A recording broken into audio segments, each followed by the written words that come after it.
नमस्कार दोस्तों, कल्पना कीजिए एक महाद्वीप जहां सीमाएं बिखरी हुई हैं, झंडे अलग अलग और लोग एक नहीं, जहां राजा ताज के पीछे बैठे हैं और आम लोग मेहनत में डूबे हैं। लेकिन बदलाव की हवा धीरे धीरे फैलने लगी थी। नई मशीनें, नए शहर और पढ़ा लिखा मध्यम वर्ग जो पूछ रहे थे क्यों हम इतने राज्यों में बटे हैं। युवाओं ने गुप्त बैठकों में आग जलाई, एक ऐसा विचार जो सीमाओं को मिटा सकता था। एक राष्ट्र की कल्पना, संघर्ष और बलिदान, और अंततः नए इतिहास की शुरुआत। ये है voice of the past, history comes alive. इतिहास की गहराइयों में आपका स्वागत है। तो चलिए चलते हैं 18वीं शताब्दी यूरोप की ओर। कल्पना कीजिए, आप आसमान में खड़े हैं, नीचे फैला हुआ एक विशाल महाद्वीप। लेकिन ये वो यूरोप नहीं है जिसे हम आज जानते हैं। यहाँ कोई एकजुट जर्मनी नहीं, कोई एकीकृत इटली नहीं। हर कुछ दूरी पर एक नया झंडा, एक नया राजा, एक नया कानून। मानो धरती पर खींची गई रेखाएं इंसानों को बांट रही हों। लोग साथ रहते हैं पर एक नहीं है। कहीं जर्मन बोली जाती है, कहीं इटालियन, कहीं मग्यार, कहीं पोलिश। एक ही साम्राज्य में रहने वाले लोग एक दूसरे की भाषा नहीं समझते। वे खुद को किसी राष्ट्र का हिस्सा नहीं मानते। उनकी पहचान बस इतनी है, हम सम्राट की प्रजा हैं। और सम्राट, वो दूर किसी महल में बैठा है। उसके आदेश कागज पर लिखे जाते हैं, मुहर लगती है और सैनिक उन्हें लागू कर देते हैं। विशाल साम्राज्य, जैसे हैब्सबर्ग का राज। पहाड़ों के लोग अलग सोचते हैं, मैदानों के लोग अलग। कोई जर्मन है, कोई इटालियन, कोई स्लाविक, लेकिन सब एक ताज के नीचे बंधे हैं। ये व्यवस्था स्थिर दिखती है, मजबूत दिखती है, पर क्या ये सच में मजबूत है? ऊपर महलों में रोशनी है, झूमर चमकते हैं, अभिजात वर्ग नृत्य करता है, फ्रेंच में बातचीत होती है। उनके पास जमीन है, सेना है, अधिकार है, उनके फैसले कानून बन जाते हैं। पर महलों की दीवारों के बाहर एक और दुनिया है। खेतों में झुके किसान, कारखानों में पसीना बहाते मजदूर, छोटे दुकानदार जो हर सिक्के का हिसाब रखते हैं।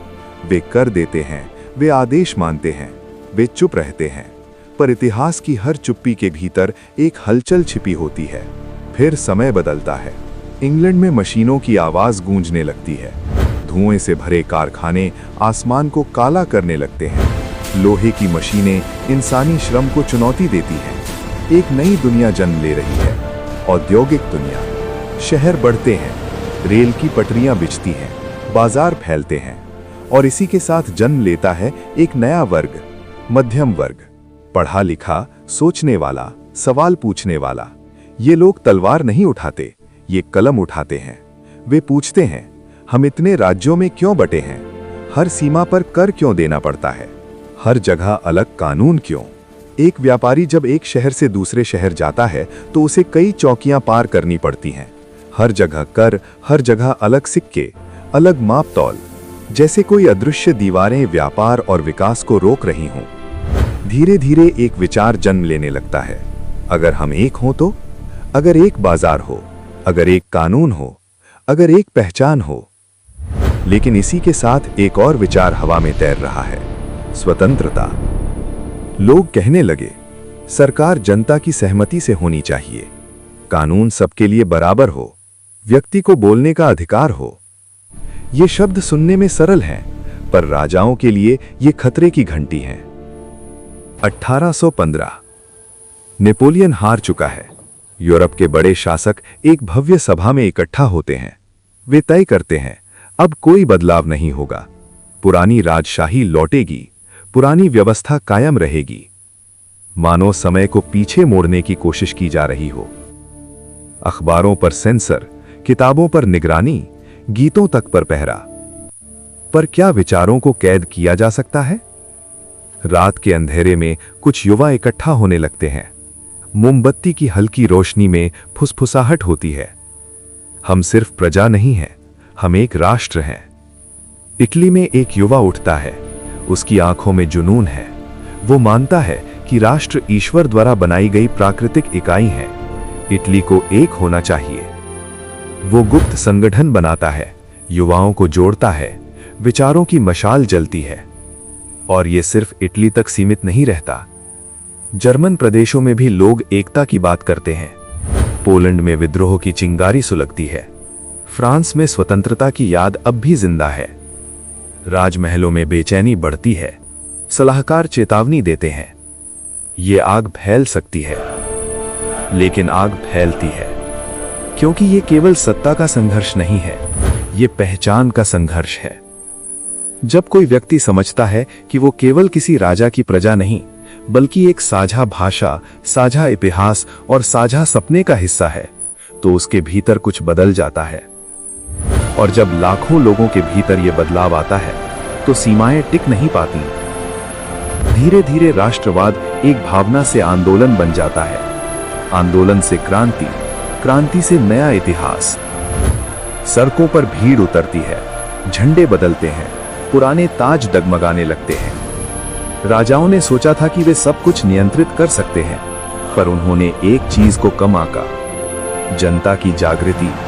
ये जागृति यूरोप को बदलने वाली थी। जर्मनी एकीकरण की ओर बढ़ता है। इटली एक ध्वज के नीचे आने का सपना देखता है। साम्राज्य डरकने लगते हैं, पर हर परिवर्तन की कीमत होती है। संघर्ष, बलिदान, रक्तपात। राष्ट्रवाद लोगों को जोड़ता है, पर कभी कभी बांटता भी है। यूरोप एक नए युग में प्रवेश कर चुका था। एक ऐसा युग जहां पहचान तलवार से भी तेज थी, जहां विचार तोपों से भी शक्तिशाली थे। और यही विचार आने वाली सदी में और भी बड़े तूफानों को जन्म देने वाले थे। विश्व युद्धों की आहट अभी दूर थी, पर बीज बो दिए गए थे। क्योंकि जब लोग अपने अस्तित्व को पहचान लेते हैं, तो इतिहास सिर्फ करवट नहीं लेता, वो दिशा बदल देता है। और 18वीं शताब्दी के बिखरे हुए यूरोप से 19वीं शताब्दी का जागता हुआ राष्ट्रवाद यही कहानी कहता है कि साम्राज्य ताकत से टिक सकते हैं, पर राष्ट्र दिलों में बसते हैं। और जब दिल बदलते हैं, तो दुनिया बदल जाती है। इतिहास ने हमें दिखाया कि सीमाएं सिर्फ नक्शों में होती हैं, लेकिन पहचान, जुनून और विचारों की शक्ति दिलों में बसती है।